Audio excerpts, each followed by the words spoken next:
Field marshal Syed Asim Munir ने कहा है कि भारत जान ले पाकिस्तान कश्मीर को कभी नहीं छोड़ेगा। पानी पाकिस्तान की रेड लाइन है, पाकिस्तानियों के बुनियादी हक पर आंच नहीं आने देंगे। भारत की इजारादारी कभी कबूल नहीं। मुख्तलिफ जामियात के वाइस चांसलर्स और सीनियर असातिज़ा से बातचीत में आर्मी चीफ ने कहा, कश्मीर का सौदा मुमकिन नहीं, कश्मीर को कभी नहीं भूल सकते। भारत मसला कश्मीर दबाने में नाकाम हो चुका। बलूचिस्तान में दहशतगर्द फितनतुल हिंदुस्तान है, उनका बलूचों से ताल्लुक नहीं। जो पाकिस्तान को कमज़ोर बनाने का बयानिया बनाने की कोशिश करे उसकी नफी करे।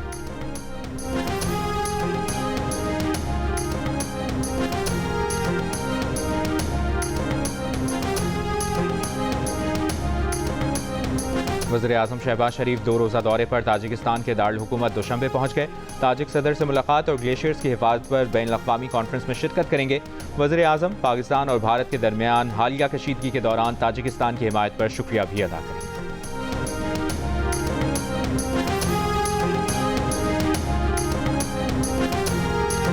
और रवामा महंगाई की शरह 1.5 से 2% रहने का इम्कान। वज़ारत ख़जाना ने माहाना इकनॉमिक अपडेट आउटलुक रिपोर्ट जारी कर दी।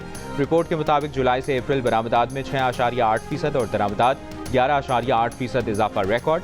ग्रीन स्कूप का इजरा हुआ जो माहौलियाती तरक्की की जानिब अहम पेशरफ्त है।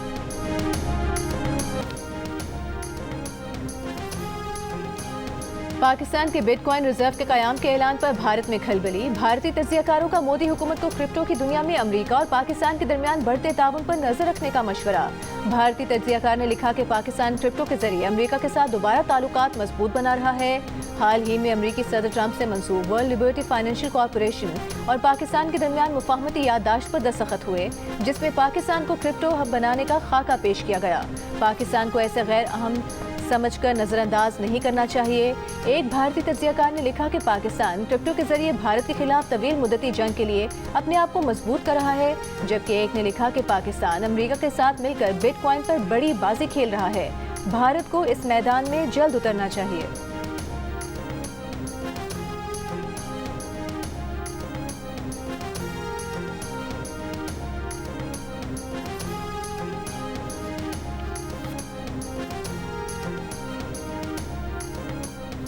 बताएं वो क्या चीज़ छोड़े तो आप उसको रिहा करेंगे। आप हमारे साथ बात करना चाहते हैं, यकीन करें। आप बताएं, गिव एंड टेक करना चाहते हैं, हमें बता दें इमरान क्या गिव करे और आपको क्या चाहिए। उन्होंने साथ ही बड़ा वाज़ेह कह दिया कि कोई गिव एंड टेक नहीं है, हमें सिर्फ मेरे दरवाजे सिर्फ खुले हैं, सिर्फ और सिर्फ एस्टैब्लिशमेंट से डायरेक्टली बात करने के लिए। अलीमा खान के एक बयान की बात गश्त है जिसमें उन्होंने कहा कि गिव एंड टेक, उसके ऊपर उन्होंने क्लैरिफाई कर दिया है कि वो गिव एंड टेक सिर्फ उस हद तक है कि पाकिस्तान के लिए अगर कोई बात करना चाहता है तो बात करे, लेकिन मेरे लिए कोई गिव एंड टेक का सवाल पैदा ही नहीं होता। गिव एंड टेक की आपने बात की है, वो लोगों ने मिस इंटरप्रेट किया है। उन्होंने ये कहा है कि आप क्या चाहते हैं, ये कहा है। उन्होंने कभी ऐसा नहीं किया कि आओ कुछ हमसे गिव एंड टेक कर लो और लेट खान साहब भी फ्री। पीटीआई रहनुमा अली जफर का कहना है कि बानी पीटीआई ने वाज़ेह कर दिया है कि कोई कुछ लो कुछ दो नहीं है। बातचीत के लिए उनके दरवाजे सिर्फ इस्टेब्लिशमेंट के लिए खुले हैं। अडयाला जेल में बानी पीटीआई से मुलाकात के बाद गुफ्तगू में अली जफर ने अलीमा खान के कुछ लो कुछ दो के बयान से मुतालिक सवाल पर कहा, बानी पीटीआई ने कहा है कि मुल्क की खातिर कुछ लो कुछ दो के लिए तैयार हैं। पार्टी लीडरशिप तहरीक के लिए तैयार हो जाए, विकेट के दोनों जानिब खेलने की किसी को इजाज़त नहीं देंगे। चेयरमैन पीटीआई बैरिस्टर गौहर ने कहा कि बानी पीटीआई दो टोक कह चुके डील के जरिए बाहर नहीं आएंगे। कुछ लो कुछ दो से मुतालिक बानी पीटीआई की बात को गलत अंदाज में पेश किया गया। 2 रोज़ पहले बानी पीटीआई की बहन अलीमा खान ने कहा था कि बताया जाए बानी पीटीआई ऐसा क्या करें कि उन्हें रिहा कर दिया जाए।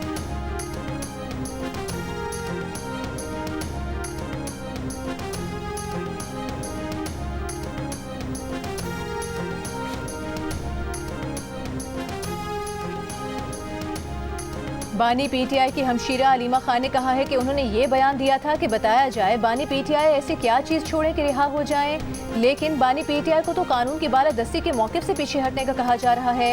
अडयाला जेल के बाहर मीडिया से गुफ्तगू में अलीमा खान ने कहा कि हुकूमत के पास इसके अलावा कोई और मुतालिबा है तो पीटीआई क़यादत को बताया जाए।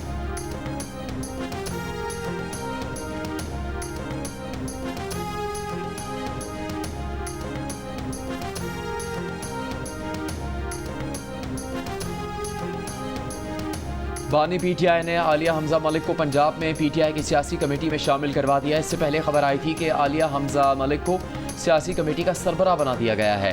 तर्जुमान PTI शेख वकास अकरम ने आलिया हमजा को कमेटी का सरबराह बनाने की तरदीद कर दी। कहा आलिया हमजा कमेटी में शामिल की गई हैं।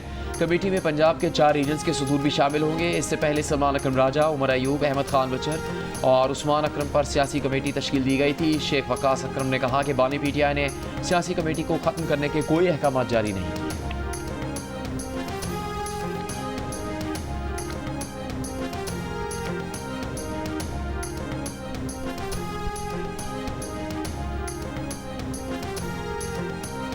मखसूस नशिस्तों के फैसले में कहा गया कि वोट बुनियादी हक है। वोट जबकि बुनियादी हक नहीं, फैसले में 3 दिन को बढ़ाकर 15 दिन करना आइन दोबारा तहरीर करने जैसा था।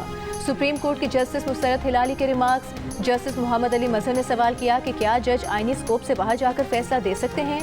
अवामी उमंगों और जमहूरियत के लिए ही सही, मगर क्या जज आइन रीराइट कर सकते हैं? वकील सुन्नी इत्तेहाद काउंसिल बोले कोई आइन रीराइट नहीं किया गया। जस्टिस मुस्तरद हिलाली ने कहा रीराइट किया गया, 3 दिन की मुद्दत को बढ़ाकर 15 दिन किया गया। वकील फैसल सिद्दीकी ने कहा कि सारी सूरत हाल में इलेक्शन कमीशन का किरदार अहम है। इलेक्शन कमीशन ने PTI उम्मीदवारों को आज़ाद डिक्लेयर कर दिया। अक्सरियती जजेस ने कहा मखसूस नशिस्तें PTI को मिलनी चाहिए। जस्टिस अमीनुद्दीन ने कहा कि ये आप अपने लिए मसाइल पैदा कर रहे हैं। वकील सुन्नी इत्तेहाद काउंसिल ने कहा कि हमें कोई मसला नहीं, नशिस्तें PTI को मिले या हमें, एक ही बात है। केस की मजीद समाअत 16 जून को होगी।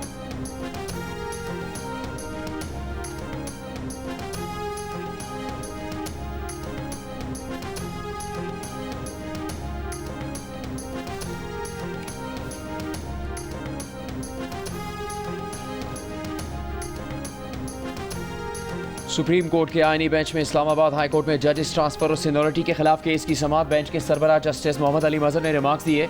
आर्टिकल 175A के तहत नया तकर्रुर हो सकता है। नए तकर्रुर और तबादले के मानी अलग अलग हैं। तबादले के मामले पर 3 चीफ जस्टिस शामिल थे।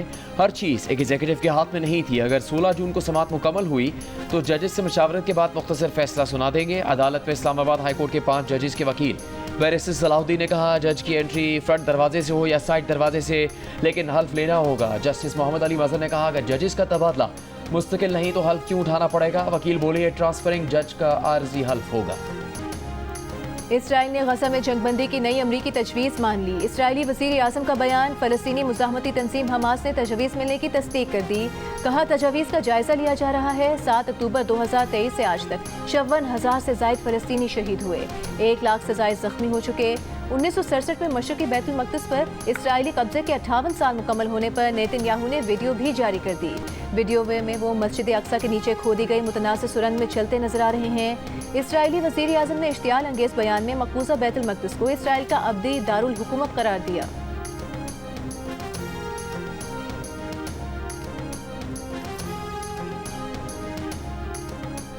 Since Israel broke the ceasefire in March, over 1,300 Palestinian children and around 4,000 have been injured. These are children. The images of mothers embracing their motionless bodies, caressing their hair, talking to them, apologizing to them, is unbearable. How could anyone tolerate this horror? Israel के वहशाना हमलों, इमदाद की बंदिश से हज़ारों बच्चों की शहादत और उनकी माओं के गम का बताते बताते सलामती काउंसिल इजलास में फ़लस्तीनी मंदूब रियाज मंसूर शिद्दत गम से रो पड़े। पाकिस्तान के मुस्तकिल मंदूब आसिम इफ्तिखार ने खिताब में कहा इसराइल की गाज़ा में इमदाद की नाकाबंदी ने नाकाबिल तसव्वुर इंसानी आलमिया को जन्म दिया है। गाज़ा में फ़लस्तीनियों की नस्ल कुशी को अमली तौर पर रोकना होगा। आपने कितने फ़लस्तीनी बच्चों को कत्ल किया? बरतानवी सहाफ़ी पियर्स मॉर्गन ने इसराइली सफ़ीर को लाजवाब कर दिया। इसराइली सफ़ीर जवाब देने से कासिर रहीं, सिर्फ इतना कह सकी मेरे पास इस सवाल का जवाब नहीं है।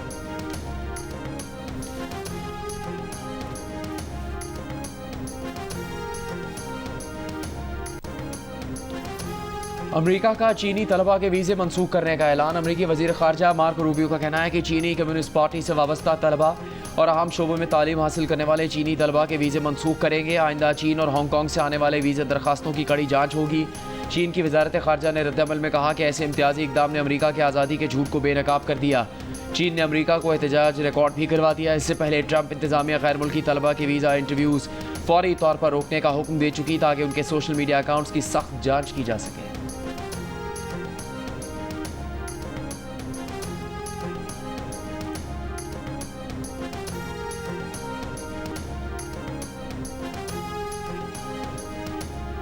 नए माली साल का बजट 10 जून को ही पेश किया जाएगा। कौमी इक़्तिसादी काउंसिल के इजलास की तारीख में रद्द-बदल किया जा सकता है।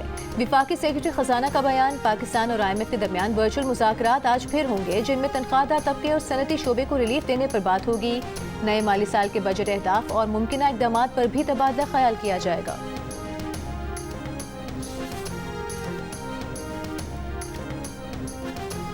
हुकूमत ने पिछले साल के मुकाबले में 36.7% ज़्यादा टैक्स वसूल कर लिया है। माली खसारा कम होकर 2.6% पर आ गया। IT बरामदात की शानदार परफॉर्मेंस 21.1% बढ़ गई। वजारत खजाना ने माशी आउटलुक रिपोर्ट जारी कर दी। अफरात ज़र अप्रैल में कम होकर 0.3% पर आ गया। ऑटोमोबाइल सेक्टर ने मजीद 95.8% तरक्की कर ली। तालीम और सेहत के शुबों में कीमतें मजीद बढ़ती रहीं। दरामदात में मजीद 11.8% इजाफा हो गया। तजारती खसारा 21.3 अरब डॉलर रिकॉर्ड किया गया। बेनज़ीर इनकम सपोर्ट प्रोग्राम की मद में गरीबों में 409.4 अरब रुपये तकसीम किए गए। चेयरमैन FPR राशिद महमूद लंगड़ियाल ने कहा है कि बजट में असासा सोलर पैनल सारिफीन पर टैक्स लगाने का फैसला नहीं हुआ। सोलर पैनल्स पर टैक्स की शरह बढ़ाने की कोई तजवीज़ नहीं है। अलबत्ता मुख्तलिफ शोबों को हासिल टैक्स छूट पर नजरसानी जारी है। आइंदा माली साल से टीचर्स को 25% इनकम टैक्स रीबेट हासिल होगा। रवा साल साजा को रीबेट की मद में रिफंड दिया जाएगा या एडजस्टमेंट होगी। चेयरमैन FPR ने कहा कि IMF से तनख्वाहदार तबके को रिलीफ दिलवाने के लिए कोशिश हैं। बाज़ दीगर शोबों को भी रिलीफ देने के लिए बातचीत हो रही है।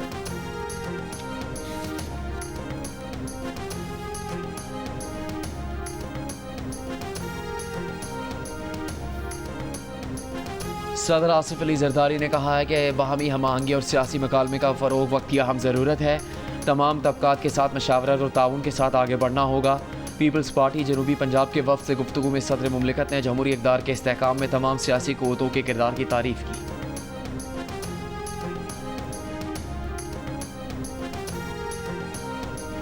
विफाकी वज़ीर एहसन इकबाल का कहना है कि हम अमन के ख्वाह हैं। जंग मुसल्लत की जाएगी तो भरपूर जवाब देंगे।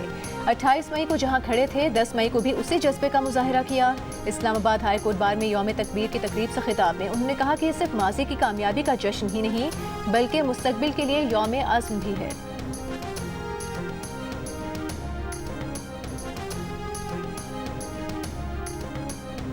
पाकिस्तान के पहले state of the art Nawaz Sharif centre of excellence for early childhood education का क़याम अमल में आ गया। वज़ीर आला पंजाब मरीम नवाज़ ने एनरोलमेंट मुहिम का आगाज़ कर दिया। सूबाई वज़ीर तालीम का बेटा सबसे पहले दाखिला लेने वालों में शामिल। मरीम नवाज़ ने प्री स्कूल बेल बजाकर बाकायदा आगाज़ किया। ऑफिशियल यूनिफॉर्म की रहनुमाई की, वालिदैन और बच्चों के साथ तस्वीर बनवाई और क्लासरूम्स का मुआयना किया। वज़ीर आला मरीम नवाज़ ने क्लासरूम में जाकर बच्चों को तोहफ़े भी पेश किए। नन्हे बच्चे ने अपना नाम लिख कर दिखाया तो वज़ीर आला मरीम नवाज़ ने शाबाश दी और प्यार किया।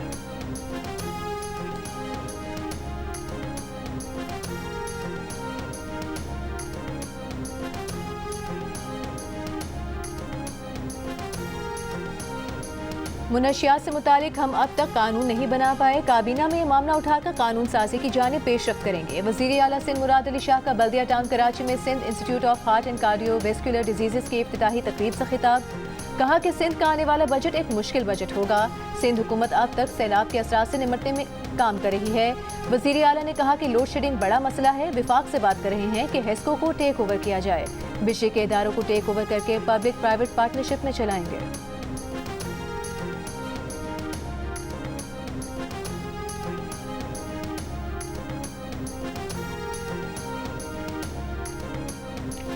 बलूचिस्तान असेंबली इजलास से ऑपोजिशन का वॉकआउट। ऑपोजिशन लीडर यूनुस अजीज़ ने कहा उनकी करारदादों और लेटर्स पर कोई अमल नहीं होता। मौलाना हिदायतुर रहमान का वज़ीर आज़म से एहतजाज का मशवरा। वज़ीर आला बलूचिस्तान मीर सरफराज भुट्टी ने कहा कि जून का महीना आते ही ऑपोजिशन अरकान अक्सर वॉकआउट करते हैं। ऑपोजिशन को हमारी बात सुननी चाहिए।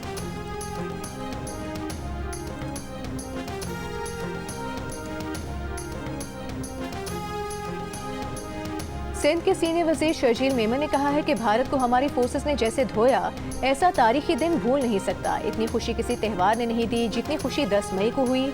जिस तरह भारत की धुलाई हो रही थी मज़ा आ गया था। मीडिया से गुफ्तगू में कहा कि अब बाहर लोग जब ग्रीन पासपोर्ट देखते हैं तो तारीफ करते हैं। अब पाकिस्तानी पासपोर्ट के साथ पूरी दुनिया घूमने का मज़ा आएगा।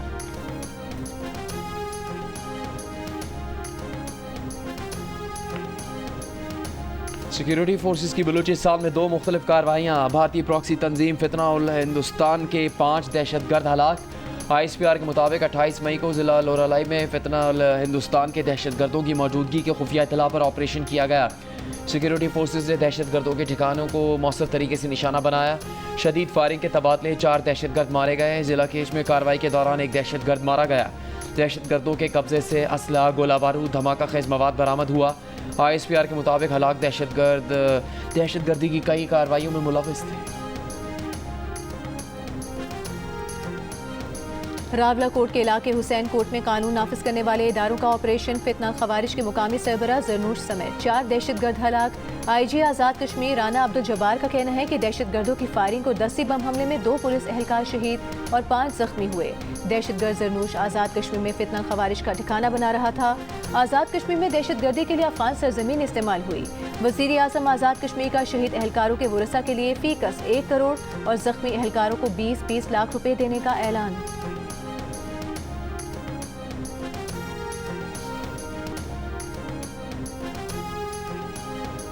चेयरमैन इस्लामी नजरियाती काउंसिल अल्लामा राग़िब नईमी की खारजी दहशतगर्द नूर वली के पाकिस्तान के खिलाफ भारत की मदद करने के बयान की शदीद मजम्मत। कहा, पाकिस्तान जैसे इस्लामी मुल्क के खिलाफ कफ़ार से मदद मांगना या पाकिस्तान के खिलाफ किसी कार्रवाई में किसी काफिर की मदद करना किसी तौर पर जायज़ नहीं। खारजी दहशतगर्द नूर वली के बयान से पता चलता है कि लोग फितरा और खवारिज के सरगना हैं। ये लोग ना तो पाकिस्तान और ना ही इस्लाम के हमदर्द हैं। अल्लामा राग़िब नईमी ने अफगानिस्तान की जानिब से पाकिस्तान में किसी भी किस्म की कार्रवाई को नाजायज़ करार देने के बयान को भी सराहा और इसे खुशाइंद करार दिया।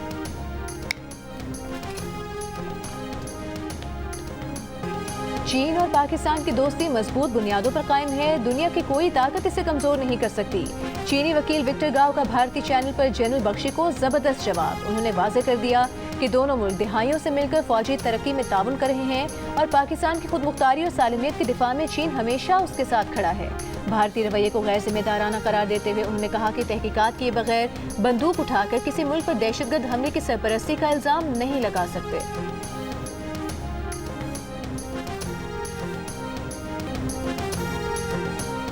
भारत में सोशल मीडिया पर झूठ, नफरत अंगेज मवाद और गुमराहकुन मालूमात ने पाकिस्तान के खिलाफ जंग की आग को भड़काया। बरतानिया की सिविल सोसाइटी तंजीम दी लंदन स्टोरी ने इस इत्तलाती जंग के बारे में अपनी रिपोर्ट में बताया कि पाक भारत कशीदगी और जंग के दौरान सोशल मीडिया ने किस तरह जंगी बयानिया और इश्तियाल अंगेजी को हवा दी।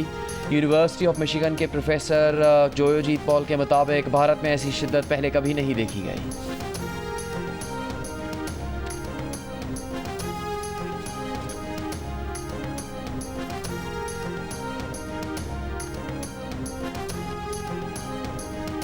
अमीर जमात इस्लामी हाफिज नईमुर रहमान का कहना है कि बजट आने वाला हो तो कौम टैक्स से परेशान होती है। हुकूमत की नाअहली आवाम को भुगतना होगी। इस्लामाबाद में प्री बजट सेमिनार से खिताब में कहा कि IPP से मुआहदों पर नजरसानी करें तो माशी बोझ कम होगा। हुकूमत IPPs में पैसे लगा देती है, कौम के बच्चों पर क्यों नहीं लगाती।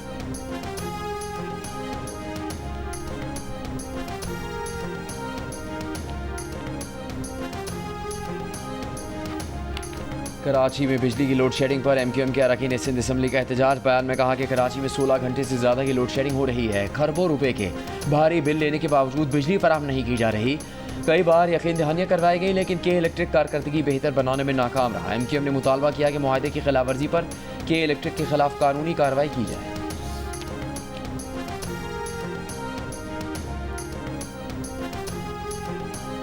गवर्नर पंजाब सरदार सलीम हैदर ने कहा है खैबर पख्तूनख्वा में पुरअमन एहतजाज के दौरान पीपल्स पार्टी के कारकुनों पर तशद्दुद की मजम्मत करते हैं। खैबर पख्तूनख्वा हुकूमत को आवाम से टकराव की हिकमत अमली महंगी पड़ेगी। गवर्नर पंजाब ने कहा कि ऑपरेशन बुनियानु मरसूस की कामयाबी महफूज पाकिस्तान की जामिन है। मुल्क की सालमियत के लिए सियासी जमातों समेत हर फर्द पाक फौज के शाना बशाना खड़ा है। स्पीकर पंजाब असम्बली मलिक अहमद खान का कहना है कि अफवाज पाकिस्तान सियासी जमातों और पूरी कौम ने मुत्तहिद होकर भारत के खिलाफ जंग लड़ी। इस जंग के दौरान पाकिस्तानी मीडिया का किरदार मस्बत और हकाइक पर मबनी रहा। जहां भारतीय मीडिया गुमराहकुन खबरें चला रहा था वहां पाकिस्तानी मीडिया ने सच दिखाया। कराची में डिफेंस मोड़ के करीब तेज रफ्तार डंपर बंगले में घुस गया। डंपर के टकराने से बंगले की दीवार को नुकसान पहुंचा।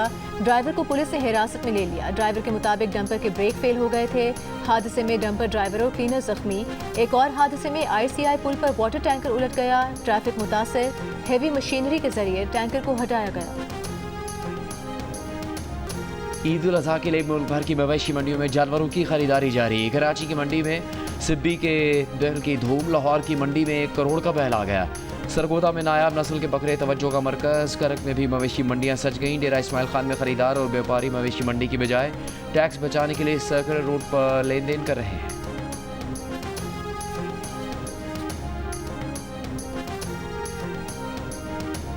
बा पर आप कौन सा जानवर लाए हैं और उसका ख्याल कैसे रख रहे हैं, या कौन सा जानवर लाने की तैयारी है?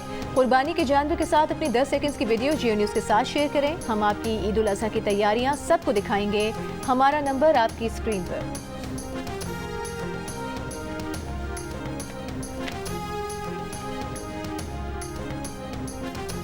पाकिस्तान समेत दुनिया भर में अक़वाम मुत्तहिदा के अमन दस्तों का आलमी दिन। वज़ीर आज़म शहबाज शरीफ ने अपने पैगाम में कहा कि आज का दिन एक पुरअमन, मुस्तहकम और खुशहाल दुनिया के लिए अमन दस्तों के अहम किरदार का एतराफ़ है। 181 पाकिस्तानी अमन फ़ौजियों ने बैनुल-अक़वामी अमन और सलामती के हसूल में जान की कुर्बानियाँ दी। वज़ीर ख़ारिजा इसहाक़ डार ने कहा कि आलमी अमन के लिए अक़वाम मुत्तहिदा के अमन मिशन का किरदार नागुज़ीर है। पाकिस्तान मुस्तक़बिल में भी आलमी अमन के लिए अक़वाम मुत्तहिदा के अमन मिशन का भरपूर साथ देता रहेगा।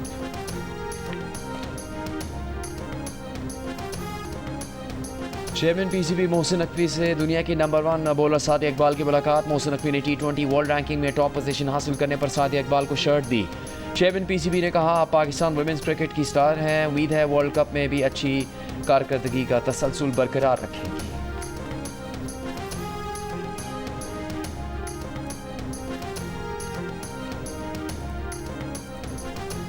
एशियन एथलेटिक्स के जेवलिन थ्रो क्वालिफाइंग राउंड के ग्रुप ए में Olympic gold medalist Arshad Nadeem का इलेक्शन में होंगे। अरशद नदीम ने वीडियो पैगाम में कहा कि पेरिस ओलंपिक्स के बाद वो पहली बार किसी बड़े इंटरनेशनल इवेंट में शिरकत कर रहे हैं। कौम से अपील है कि वो उनकी कामयाबी के लिए दुआ करें। जनूबी कोरिया में होने वाले इवेंट का क्वालिफाइंग राउंड पाकिस्तानी वक्त के मुताबिक सुबह 6:15 बजे शुरू होगा।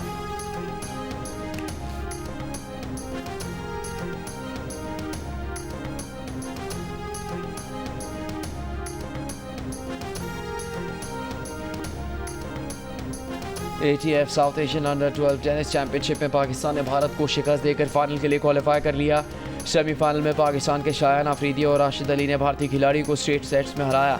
फाइनल में पाकिस्तान का मुकाबला मेज़बान श्रीलंका से कल होगा।